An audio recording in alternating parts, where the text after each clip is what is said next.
Raymond Carver Jr. is born in Clatskanie, Oregon, May 25, 1938. Carver published his first story at the age of 23 titled The Furious Seasons. He actually really wanted to write a novel, but he had no time, so instead he wrote short stories and poems. His final, incomplete collection of 7 stories titled Elephant, included in Where I'm Calling From, has led to some speculation that Carver was preparing to write a novel. Carver's writing style is seen as that of less is more, meaning that only the essential points made it to Carver's poems and stories. He uses plain language, memorable characters, and a realistic depiction of hardships in life. In other words, Carver's style is that of dirty realism. It's a term used to define a North American literary movement. Dirty realism is a fiction of a new generation of American authors. They write about the belly side of contemporary life, but they write about it with detachment, at times verging on comedy. Dirty realism is a form of minimalism. The characters in dirty realist stories and novels tend to be ordinary, unremarkable people, often with few resources and little money. Carver was soon acclaimed by many critics as a writer of extraordinary quality, a successor to Steinbeck and Hemingway. He was frequently hailed as the savior of the American short story. Carver felt that he owed much of his success in what he called his second life to the poet Tess Gallagher. Together they moved back to his native Northwest and settled in the small town of Port Angeles, very similar to Yakima where Carver grew up.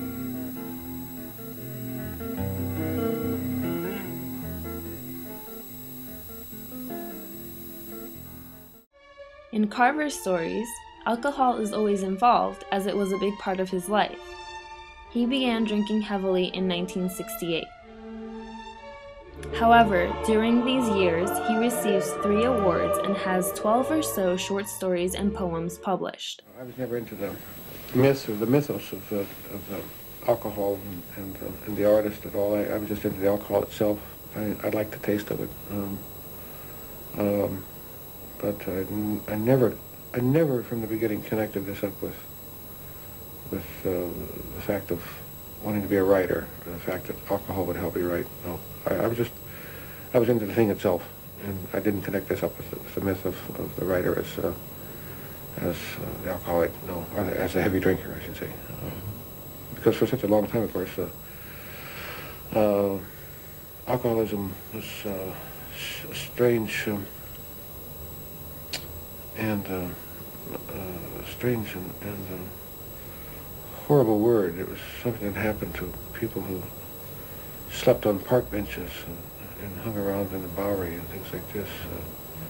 Alcoholism did not hit decent, hardworking, God-fearing people.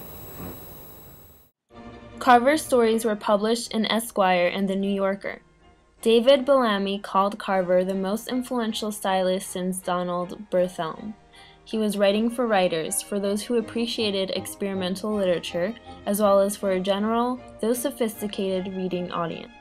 In many of Carver's stories, issues of loss and alcoholism are a part of a larger issue, which is isolation and terror. Some say that Carver's characters are too ordinary and under-perceptives. His defenders, however, say that Carver's characters demonstrate that people living marginal, routine lives can come close to experiencing insight and epiphany under pressure of intruding mysteries, such as the death of a loved one. Between October 1976 and January 1977, Carver is hospitalized on 4 separate occasions for acute alcoholism. In June 1977, he stops drinking. This is perhaps the most important day of Carver's life. There's a poem of his which I think when someone reads it and thinks of their own daughter, they might really flinch. But the poem begins, "Daughter, you're a beautiful drunk."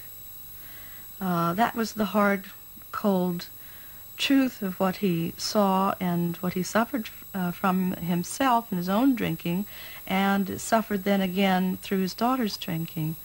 And he was trying to wake her up in her own life, to bring her to some kind of attention, and he thought he would just use the language that was as straight and hard as the experience. Carver's second major book, What We Talk About When We Talk About Love, is published. However, the book is severely edited by Gordon Lish. Against Raymond's pleas, admonitions, and outright wishes against the loss of many deep aspects of these stories, some of them cut by a third their original length.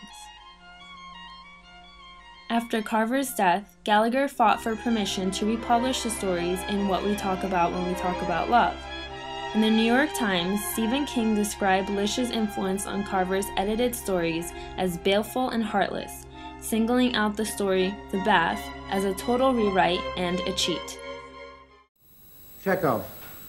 On the evening of March 22, 1897, he went to dinner in Moscow with his friend and confidant, Alexei Suvorin.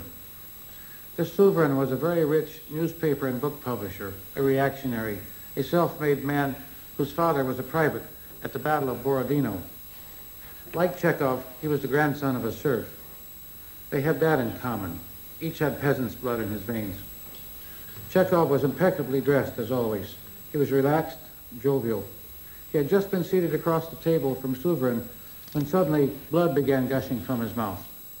Ray's closeness to Chekhov had been there from probably the start of his writing, but of course at the time in which Ray was writing that story, he did not know that he was dying. We now think, oh yes, there's a kind of prescience about it, as if he were predicting his own death. Like Chekhov, he tended not to go into the idea of an oncoming death as something that that he should just shut down everything. He really wanted to be as alive as he could. Chekhov, near the end, was reading the train schedules away from the spa where he was dying. And even though Ray knew that things were heavily stacked against him, he really wanted to decide what it was that he needed to do, and he wanted to finish this book of poems. That was the most important thing to him, and we really just threw ourselves into that work. In March of 1988, Carver's cancer resurfaces. Between April and May, he undergoes a 7-week course of full brain radiation treatments in Seattle. With only 6 weeks left for him to live, Tess and Carver go to Reno, Nevada on June and get married. August 2nd, he dies at 6:20 a.m. It's really far too soon for him to be looking straight at his own death. But one day we were at the Sky House and we were sitting out on the deck, and he said to me, he said, well, whatever happens now, babe, he said, we're out there in history, babe. We're out there in history. So he really had the sense that he had accomplished something and that he had been able to see that accomplishment brought together.